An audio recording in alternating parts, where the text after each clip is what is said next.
ultimately the goal is to create a fire adapted community that will not necessarily suffer negative outcomes in the event of wildfire. From our strategic plan, we wrote this back in 2019 and it remains valid. These are our 7 lines of effort. And this, what we're really focusing on this one is on lines 2 and line 6, with the reduction of the prevalence of receptive fuel beds in and around our community. Fewer receptive fuel beds we have, the less exposure we have to wildfire, particularly ember carried wildfire. And then community outreach and education is how the rubber meets the road. It's where we convert torque to spin by arming our residents with the information they need in order to create and maintain the components that go into having a fire adapted community.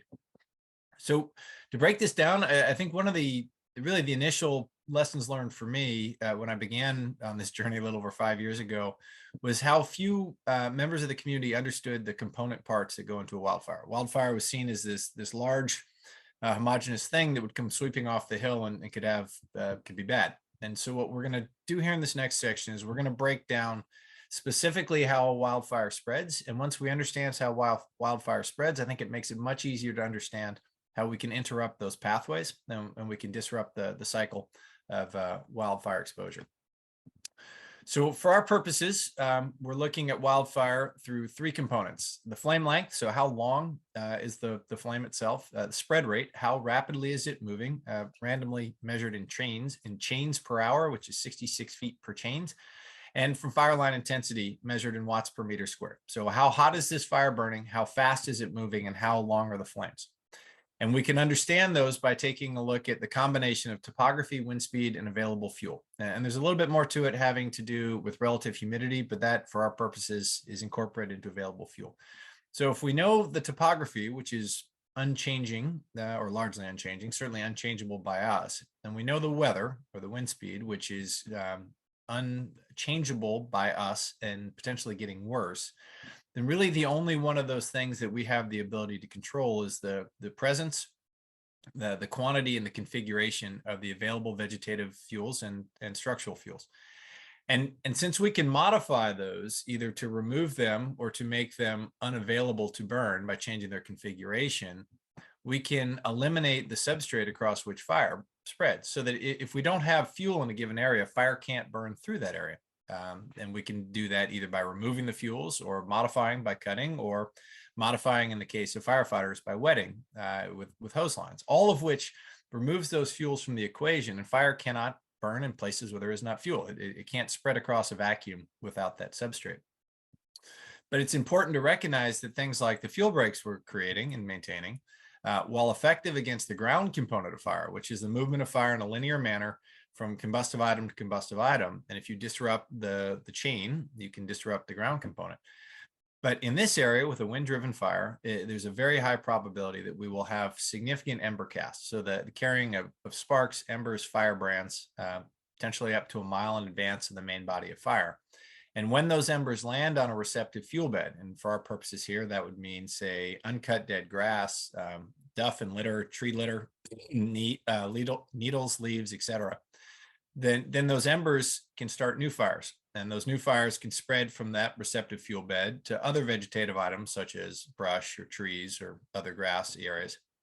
And it can quickly transform from a small spot fire into a large fire, which is really challenging from a firefighting standpoint, because the main body of firefighters are going to be deployed at the main body of fire. And when new bodies of fire pop up behind them, we have potential we could have either depleted resources, or those fires could move more quickly than we could redeploy resources to confront them. And because of the scale of embers and because of the unknowable elements of ember production, ember transport, and the combination of those with receptive fuel beds, fire spread via embers is inherently stochastic and is incredibly, if not impossibly, hard to model, so that there's a random element to it, that we don't know where those fires are going to spring up. And the best thing we can do about that is to not only create the fuel breaks and do the large projects around the perimeter of the community and have a robust firefighting response, but to reduce the prevalence of receptive fuel beds. And we'll talk about that a lot, that anytime we have enough light flashy fuels in a contiguous area that could receive embers, there is a probability of a fire starting there. And those fires can be very, very problematic, particularly when they're in close proximity to the home. So as I mentioned with the proximity is that if we have a large quantity of fuels out in the middle of the watershed or somewhere where there's nothing nearby that we're particularly worried about, if that stuff burns, well, then it burns. And, it's probably not great, but it's also not a crisis. But when we have the available fuel in the appropriate quantities to create high intensity uncontrolled fire, and that's in proximity to the values at risk, to the homes, the critical infrastructure, the evacuation routes that we need to protect that are important to our community, then that becomes very problematic because we create the potential for fast moving fire that can outstrip the offensive and defensive actions of the firefighting resources.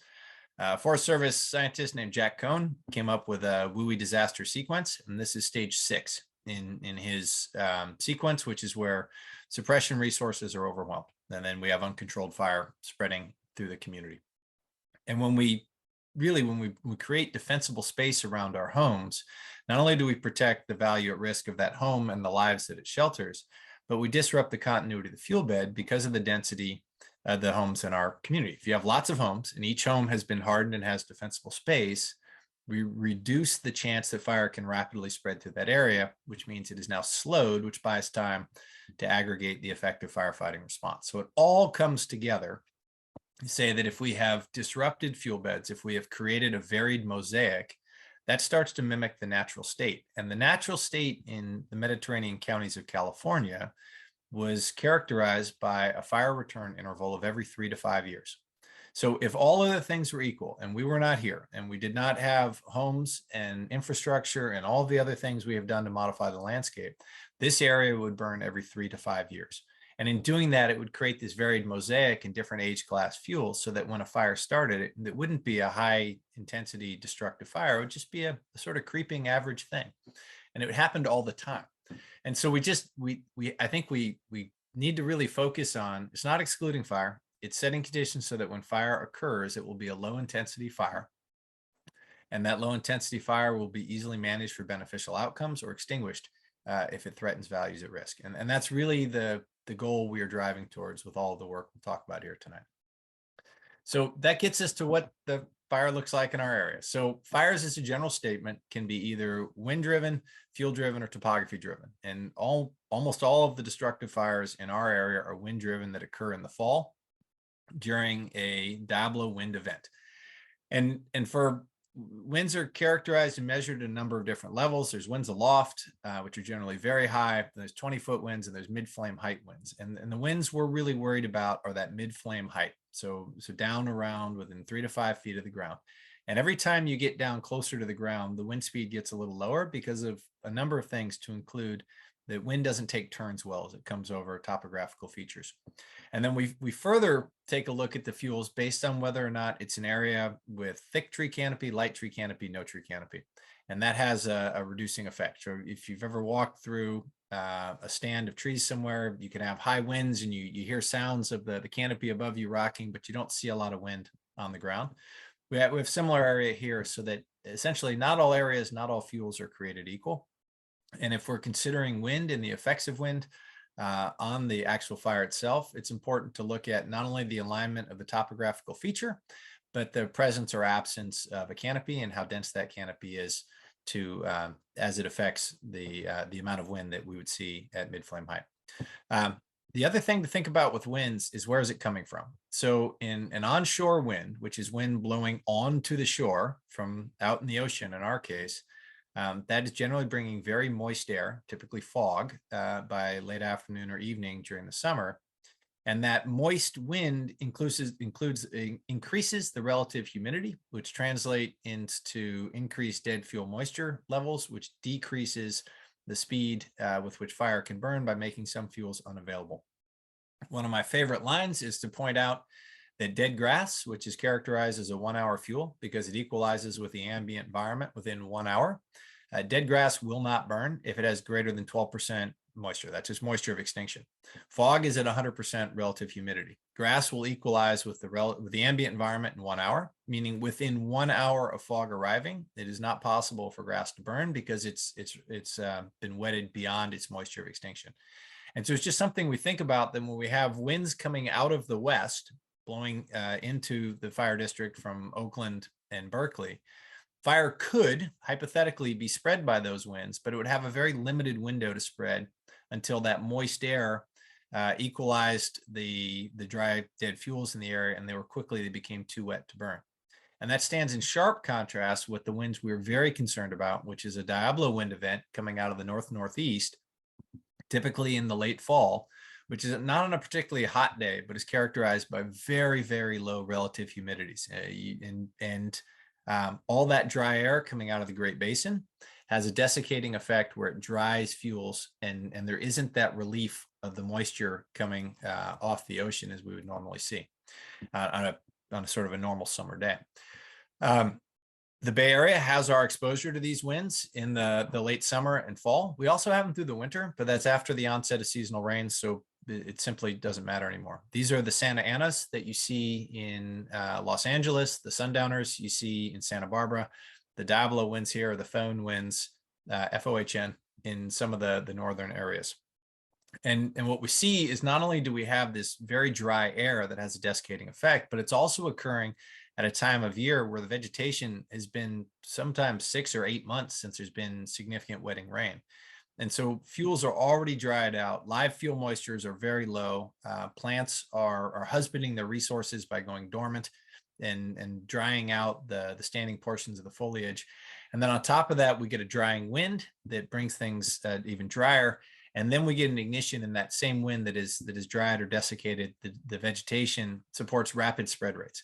And that's what happened in 1923 in the Berkeley Hills fire, 1970 with the fish fire in the Oakland Hills, and then obviously most recently and certainly most memorably for most of us in 1991 with the Oakland Hills fire. Those were all September and October fires.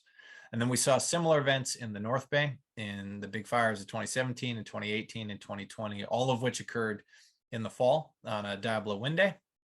And 19 of the 20 most destructive fires, as measured by total structures destroyed in California, have occurred during these wind events late in the year. And notably, 15 of these have occurred since 2015. So we've seen an increase in frequency of these winds, primarily due to climate change caused disruptions to the rainy season, meaning we have a delay in the onset of seasonal rains.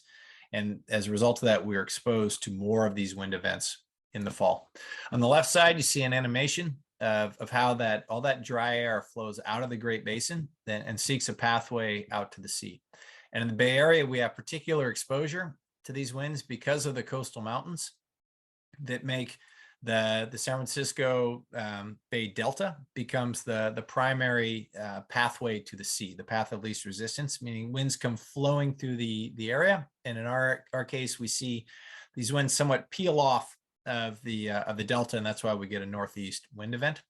On the right side, you see back from some temperature and humidity sensors that the district we got a grant for, and we did some testing with a couple of years ago. We see around midnight, we see the onset of a Diablo wind flow, and on the top we see the temperature. We're right around midnight. We see a significant increase in temperature, but more importantly, we see a precipitous drop in relative humidity. And those are the kind of conditions that would really set the stage for a rapidly moving, destructive, uncontrolled wildfire as things start to dry out and those winds start to build. So as I mentioned, there's a topographical component to this as well, that generally speaking, topography can channel winds to make them more effective, but largely with slope, fires burning upslope tend to burn faster due to convective preheating. The fuels that are upslope of something that's burning. And when we have a fire running downwind upslope, where we have topography and wind are in alignment, then we can see extreme fire behavior and explosive growth. That said, in the greater Bay Area, specifically in 91, there are times where slope and topography get into alignment going the other way, where we have particularly strong winds, we have a breaking of the inversion layer, and you can get very rapid downslope spreads. But generally speaking, we're most worried about a fire that's burning upslope downwind. And so in our case, if we think of north and northeast facing slopes, that would be a case where the fire would be burning downwind, pushed by the wind, and upslope. And we can see some really rapid spread rates in those areas. We would also see an increased exposure to embers because you'd be getting full value winds on that direct exposure to the wind. So next, we'll talk about fuel as we think about it. And this is, I would ask you, please pay attention to everything we say tonight, but this one in particular is really important because there's a basic concept here that when we talk about fuel, we're talking about vegetation, structures, and anything else that will burn. So everything in this case is fuel of one type or another. And so when we're looking at fuels, it's not just the presence, but it's the configuration and then the availability. So a good example in the picture on the bottom right, all that standing dead grass, fuel model 1, grass less than 3 feet. Standing dead grass with an enormous surface area, a lot of air around it, will burn very, very rapidly. That same grass, if it was cut and laid flat, it would still burn, but it would burn very, very slowly. The fuel, the tons per acre, it's about 0.49 tons per acre in that fuel model. The fuel would still be there. The total tons per acre would be unchanged. The difference would be the configuration, meaning there was less surface area, less oxygen available to carry fire. That would fundamentally change the way fire would spread across it. Take that one step further, if that same area had been disked and the dirt turned over, once again, the fuel loading per acre would be unchanged. All the grass would still be there. It would just be underground and no fire would burn. So it's not just the total fuel, it's the configuration of the fuel that's critical to understanding how fire will spread. And for that, there's a number of different derivatives of this, but Rothermole's work in 1972, where he created 13 basic fuel models, is still the primary model used for surface fire spread. But once we have identified that we have a way of understanding what the fuel model is, we need to identify the fuel that is most likely to carry the fire. So back again to this example on the bottom right, we have a mix of trees with intact foliage, but good canopy separation, and grass on the ground. And if you did it by tons, the total quantity of vegetative matter present in the trees would significantly outweigh the quantity of vegetation present in the grass. But fire spreading through this area would rapidly run through the grass. And the trees might burn after the fact, but the trees wouldn't be the fuel most likely to carry the fire. And so when we're talking about these things, what we want to look at is what is the thing that's going to carry fire through this pixel, through this grid. And that can change. But as an example, if you have a wood pile, the wood pile is likely to burn. It's just going to take a long time to ignite, and it's going to burn for a long time. If it's surrounded by grass, the fire will run through the grass and be long gone by the time the wood pile gets to burning. So as from a fire science standpoint and a fire modeling standpoint, we want to understand not only the fuels that are present and their configuration, but which of the fuels that are present are most likely to carry the fire. And then we further classify fuels by the hours it takes them to equalize with the ambient environment. So grass is a 1 hour fuel. It equalizes fuel moisture, dead fuel moisture with the ambient environment in 1 hour. And we go all the way up to 10,000 hour fuels, which we refer to as heavies, which would be large tree trunks and slash and other kind of stuff like that would take a very, very, very long time to equalize with the environment. A good example of that would be dried out tree limbs, branches, tree trunks themselves. They're not going to equalize with incoming fog very quickly. And so you could have the potential that those would still support fire long after fog came in because they hadn't equalized just yet. So that goes to the point about just because it will burn doesn't mean that it's going to contribute to fire spread. And so we want to take a look and we want to be able to visualize how fire would move across the landscape. And then we want to be able to identify what are the fuels most likely to carry the fire and how do we mitigate the continuity of those fuels? Because as we talked about a couple slides ago, in the absence of a continuous fuel bed, fire cannot spread. It cannot jump across open spaces or a vacuum or voids. And so if we remove the continuity of the fuels, so break them up, and then we remove the fuels that are most likely to carry high intensity fire or rapid spread rates, then we're left with a low intensity fire, say a fire that's dropped to the ground, is moving slowly amongst isolated ground fuels. That really sets conditions for an effective firefighting response, where low intensity fire will allow more time to aggregate more firefighters and will allow those firefighters to put that fire out with less effort, meaning that they can cover more ground. Where fast moving high intensity fire is tremendously challenging to stay ahead of and to put out. And we rapidly can find that we are falling behind on the response curve. A good example of where just in time was enough, that in 2019 on the Merrill Circle fire was making rapid runs. It was a red flag pre-position day. We had additional resources both in the county and around the county due to OES pre-positioning. We were able to call all of them, and we were getting firefighters in driveways as the fire arrived time and time again. And had the fire moved a little faster, or had some of those resources not been available, it's very likely that would have been between 30 and 50 homes lost. So it was anything that we can do to slow the fire spread, buys time for a organized evacuation and the aggregation of an effective firefighting response. Here's an example just to speak about how fire spreads and about fuel most likely to carry the fire. So our first thought looking at this is, wow, there's a lot going on there. And then if we start to break it down to its component parts, first of all, we see the embers being blown across the road. So we've got 2 lanes, probably 26 or 28 feet of asphalt there. The flame lengths are relatively short. Fire itself is not blowing across the road, but the embers are. And on the left side of the screen, we see new fires that started, and they have kind of a circular pattern. That's indicative of a spot fire that's growing. So an ember has landed on a receptive fuel bed and it started new fires in its own right. So the fact that there is a road, which in our cases here is a fire break, is not stopping the fire because wind carried embers are blowing across. The second thing, if we look at the right to see what's producing the embers, we note the presence of trees. They look like oak trees to me. The trees aren't burning. The grass and the brush on the ground underneath the trees are burning. So in this case, removal of trees, which we'll talk about in a minute, would not have been particularly effective. And the removal of receptive fuel beds on the left side of the road need to be done in concert with removal of ember producing fuels on the right side of the road. And all of those taken together start to feel like a comprehensive approach. But I just offer this up to say that this is much more nuanced than saying we need to go cut down all the trees, or we need to do this or that. This is all about bringing together the right combination of adjuncts that will address the most likely fire scenario in any given condition, so that we can reduce, in this case, the number of embers produced on the right and the number of places those embers could start new fires on the left. Here's another case. This was in Coffey Park, where fire jumped Highway 101 and got into densely populated areas in Coffey Park at about a tenth of an acre per parcel. 3 to 5 foot structure to structure separation, and in a flat area with contiguous fuels, where fire rapidly transitioned from being a wildfire into being an urban conflagration, where it primarily spread from structure to structure.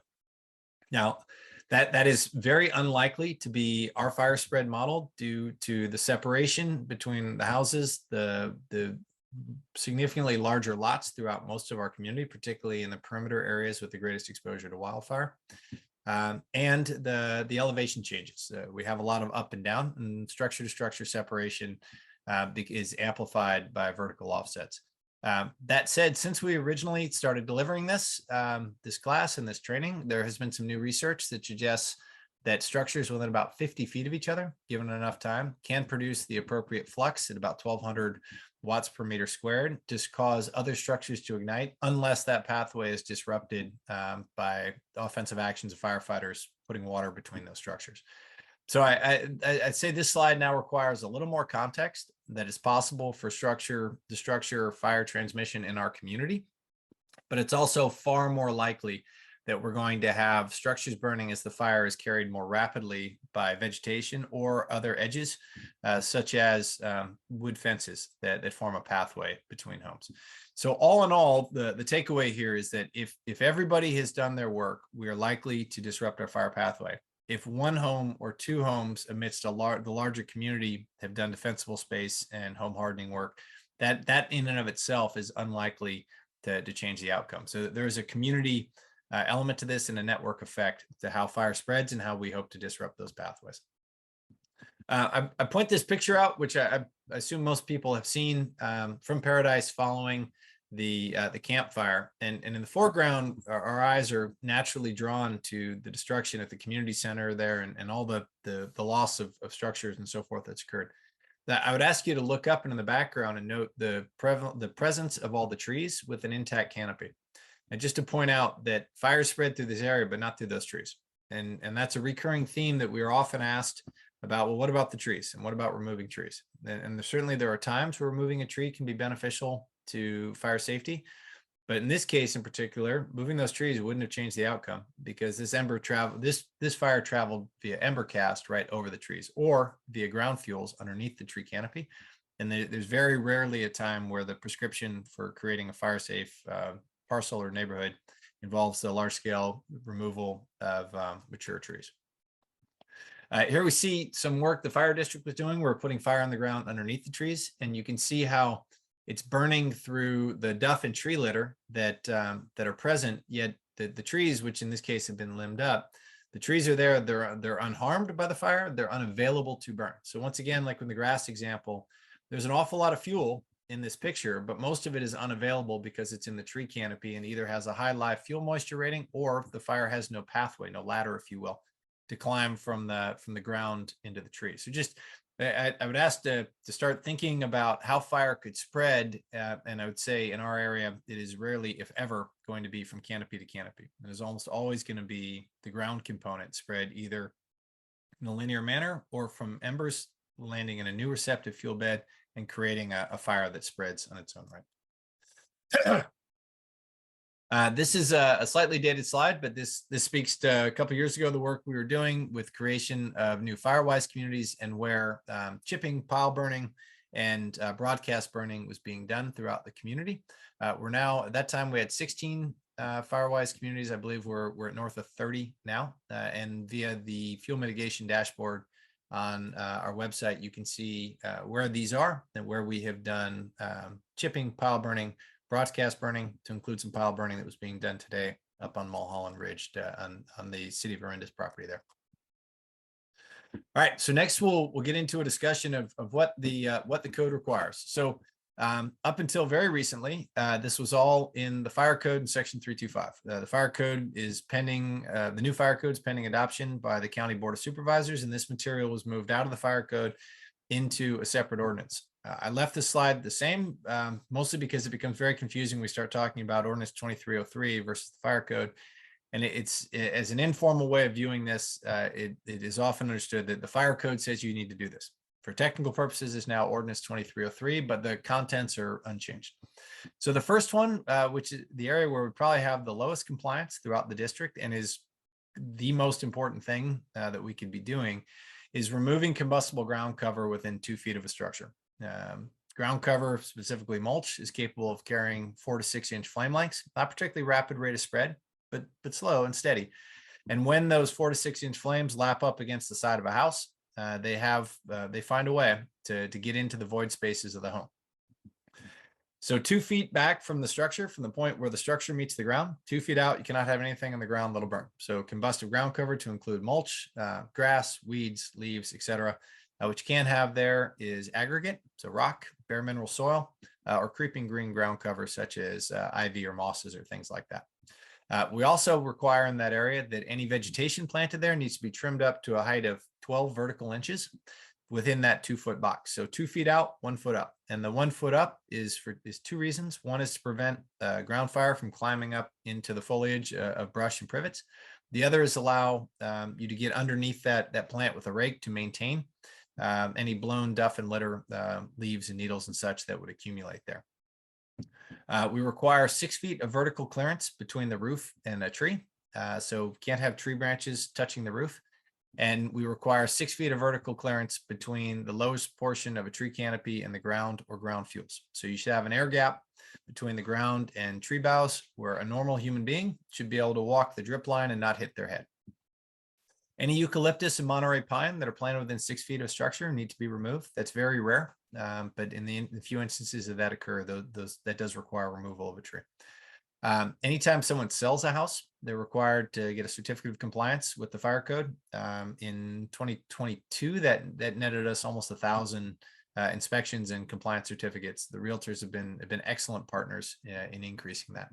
And then coming up at the end of this year, any juniper or bamboo planted within 10 feet of a road or driveway will be required to be removed. That was part of the 2020 adoption of the fire code, but it will not kick in until the end of this year. That's new.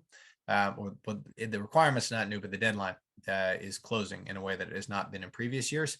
So anytime you see juniper or bamboo within 10 feet of a road, that will require removal.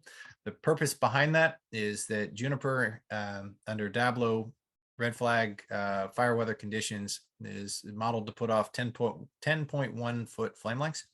And we're concerned if that juniper becomes is ignited and becomes fully involved, those flame lengths will effectively close the road that they're within 10 feet of. And I think we're all aware of the limitations of our surface street network and the challenges we will have executing an evacuation and responding firefighters in over those limited roads. And those roads become even more limited when there's flames shooting across them. So that is an additional element for those of you who've been doing this before to ensure we're looking for the presence of the juniper or bamboo within 10 feet of a road or driveway. We also require that any annual grass or weeds, and we'll discuss large parcels in just a second, but any annual grass or weeds need to be cut to less than 3 inches no later than 1 June. That applies to parcels 1 acre or less to the entire parcel. To larger parcels, that applies within 100 feet of the structure or within 100 feet of the property line. Roadsides need to be maintained free of encroaching vegetation. So 3 feet back, 15 feet up. This does two things. One, it reduces the probability of fire spreading across the road, and two, it increases the road width so that we don't end up with fire engines and other tall vehicles being pushed to the middle of the road by encroaching vegetation, thereby reducing the available road width. Concentrations of non-irrigated brush need to be thin to remove. Non-irrigated brush is banned within 100 feet of a structure or 100 feet of a property line. So specifically coyote brush is what we're looking at, but any non-irrigated brush would fall underneath this category. We discussed ladder fuels. Any dead or dying trees need to be removed within parcels less than 1 acre or within 100 feet of the property line or of a structure. Dead trees that are out in sort of the watershed or a middle of a very large parcel, there is no requirement to remove those, but it's certainly recommended to remove any dead or dying trees. And then dead tree branches, other ground litter needs to be removed in those same areas as well. Taken all of together, all of those components support rapid fire spread. And parcels that do not have those components, it becomes very, very difficult for fire to move with any speed or intensity across those parcels. So all of those things, they make up defensible space. And so they're defensible space now categorized into zone 0, zone 1, zone 2. Zone 0 is those areas within 0 to 5 feet of a structure. Zone 1 being from 5 to 30 feet and zone 2 being from 30 to 100 feet. Anything done within that area due to a notice of exception that MOFD filed a while back, anything within that area is categorically exempt from CEQA for the purpose of fire safety. And really every little bit helps, particularly on some of the overgrown parcels or areas where work has not been done before. I think it's very easy for residents to look at this list of all those things we just covered and say, boy, that's a lot. Where would I start? And the answer to that's really easy. You start right next to the house. And you start by clearing out that first 0 to 5 feet in zone 0, focusing on the lowest cost, highest impact things you can do. Getting needles and leaves off your roof, out of your gutters, out of the valleys, away from the home, 0 to 5 feet, just raking it back, trimming out vegetation right next to the structure, clearing out vegetation along your driveway so you can get up and in. Low cost, high impact. And then we start working our way out. So one of the things we'd really ask you all to think about when you're trying to communicate this to a resident is what's the lowest cost, highest impact, most accessible things you can do to start coming to compliance. And let's start talking about a long-term program and start talking about how over time you can take all these little bites, how you can maintain the work you've done while continuing to advance towards the goal of fire safety. It's taken us a really long time, like 113 years to get into this hole.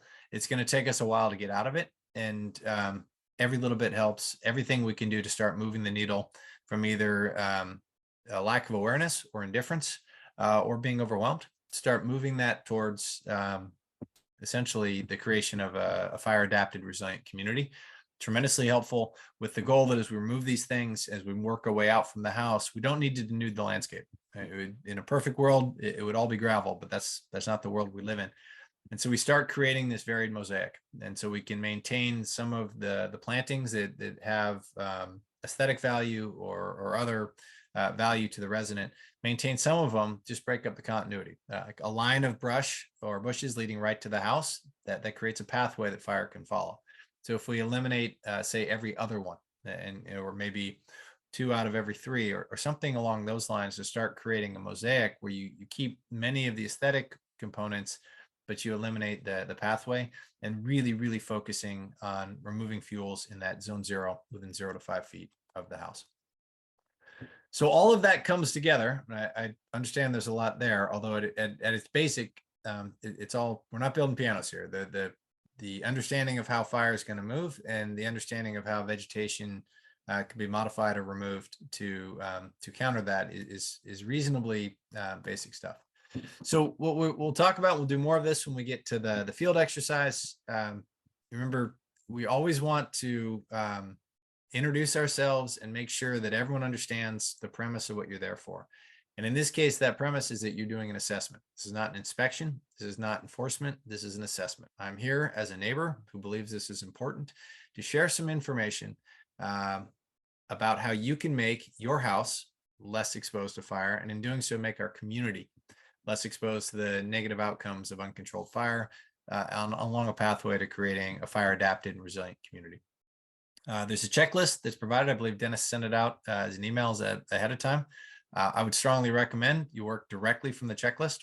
You go right down the checklist. There's no reason to make stuff up. There's no reason to ad lib. There's no reason to deviate from the checklist. It also has the benefit then of the material you leave with the resident is that checklist. And then they can come back and they can review the checklist and refresh their memory about, that's what they said, and this is that thing. And you can start to develop some concurrence around what needs to be done. We will come from the street to the house, and then from the house to the street. And we really want to focus on prioritizing that work right next to the road and right next to the house. So the work right next to the house to reduce the probability of home ignition, and that work right next to the road to reduce the probability of direct flame impingement, potentially shutting down the road. And then we use a simple app on your phone so that you can tell us where you've been. So we know you have been there, and we don't send someone back to the same site. We know the service request has been met. And then lastly, we're not asking you to tell us what the conditions were on the site. We don't want to start to blur that line between enforcement and assessments, but we certainly want to encourage residents who have received this information, who have done the things that are required, to self-report, so we can essentially change the map color for that grid, that particular parcel is now in the green, and we don't need to spend any time going out to inspect them. It's also helpful to be able to track community compliance and to see where we have concentrations of compliant parcels. We will issue a vest and an ID card. Are we doing hats too, Dennis, or are we vests and ID card? No hats? All right, strike that. Vests and ID cards. So you identify this is who you are. Be aware of the surroundings. We definitely want to make sure that we're not pushing the line. There are going to be some residents who are going to hit a point that they've had enough information and I'm good for now. And so just being aware of the fact that we're sharing information, and when that sharing of information is no longer occurring, it's not productive. It's probably time to call it a day. And then when folks are interested and engaged and perhaps have some community organization, this is a great opportunity to share information about how either to join or form FireWise Group, which is the National Fire Protection Association's program of record for communities' interest and organizational pathway to becoming reducing their risk of exposure to wildfire. We'll talk briefly about home hardening and how home hardening supports defensible space. So just if we think about for a second that defensible space is how we reduce the speed, the fire line intensity, and really the flame length that fire could produce as it travels across the yard, across the lot to the house.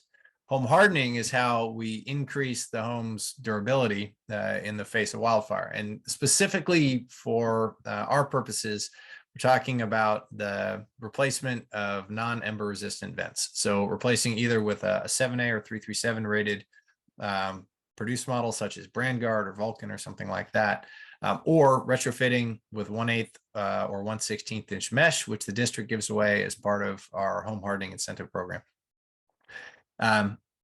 There is a couple of videos here that I encourage you to watch when you have some time, but if vents, a standard vent is 1/4 inch or larger, designed to keep animals out of the crawl spaces. Firebrands, embers, sparks, etc., readily just travel right through those. And when they land on a portion of the structure that is capable of supporting fire in the void spaces, the crawl spaces, the walls, the attics, etc., they can start fires. And those fires are very, very difficult to fight in a wildland setting because they involve having to disassemble portions of the house for the firefighters to make access to that void space where the fire is burning. And in a rapidly spreading fire that has the potential to be getting into multiple structures, it's unlikely there are going to be enough resources of several firefighting companies per home to really get after those void space fires. Replacing vents is a low cost, high impact, proven method to keep fires out of the void spaces. And it's an excellent retrofit. So you can see then how if you create defensible space that will slow or stop a fire's the ground component of fire, and you've replaced the vents, which will make the house less susceptible to blown embers, taken together, that combination of home hardening and defensible space significantly reduce the probability of a negative outcome. At the videos there, if you have a chance to watch those, it is some very interesting video from tests showing what happens when embers hit various size mesh and different types of vents. Retrofitting vents is essentially the lowest cost, highest impact retrofit you can make, bar none, when it comes to the structure. So in summary, as we come wheeling around third base, headed for home, it is a true and accurate statement that there is a wildfire risk in the East Bay. There's wildfire history to bear that out. The environment is supposed to burn. It's a natural and recurring part. Every little bit of work folks do, especially if it's thoughtful work and it's done in clusters where whole neighborhoods are getting on board, every little bit helps, and it's going to take all of the above for us to reduce our exposure to wildfire risk. The district will continue to provide highly trained and well-equipped firefighters. It will continue to work on the creation of field breaks. It will continue to enforce our ordinances on the large, mostly publicly owned spaces around and within our community. That's a good start, and it certainly makes things better than it would be. In the absence of concerted adoption and maintenance of defensible space and home hardening measures throughout our community, there will be a residual level of risk that is still very high. And that's where we need your help. And we need to get folks on board with not only reducing the exposure their homes are subject to, but reducing the exposure their property is emanating out onto the adjacent roadways. So doing roadside work and defensible space work taken together, now we start to really move the needle. As more people get on board, as more people do this work, up to about 30% from just being actuarially significant. Below 30%, there's not an actuarial benefit. Above 85%, there's not more. So our sweet spot is that in that 30 to 85% of the homes in a given area have all done the defensible space and home hardening work. And we need your help to get that word out there. It's one thing for the fire district to come to your door. It's incredibly impactful when a neighbor comes to the door and says, look, I care so much about this that not only have I done defensible space and home hardening at my house to protect my family, my home, my community, but I went to this training. I listened to the fire chief talk for an hour straight, and I went and did some more training in the field. I got this vest, I got this checklist, and I have taken the time to come to your door to share this stuff because I think it's so important. That's really hard for folks not to be impacted by, and it's a really great way to help increase the community's awareness, because ultimately we are all in this together. If your house burns, your neighbor's house is very likely to burn, and vice versa. If we all do the work and we all bring our homes into compliance with these low cost, high impact measures, we can essentially remove our community from the wildfire threat. And that's taken together, the combination of active and passive measures, that seems like a pretty good deal, at least from where I sit.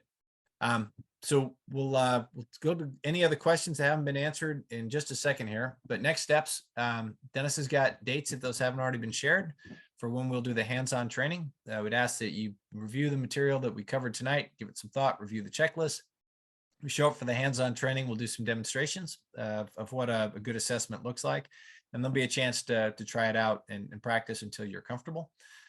Once you've been signed off as ready to go from training, then you'll be able to conduct assessments. A recommendation for those, particularly for those of you who are new, first couple times out, might not be a bad idea to shadow someone who's been doing it for the last couple of years as we've continued to grow this program, and then demonstrate that you know how to use Survey 123, which is very intuitive. So you're able to tell us what work you did and where you were, and then essentially you're signed up to start conducting assessments based on a combination of either resident requests or if you're kind of inspired to go out and start working on your neighborhood, we've had a couple.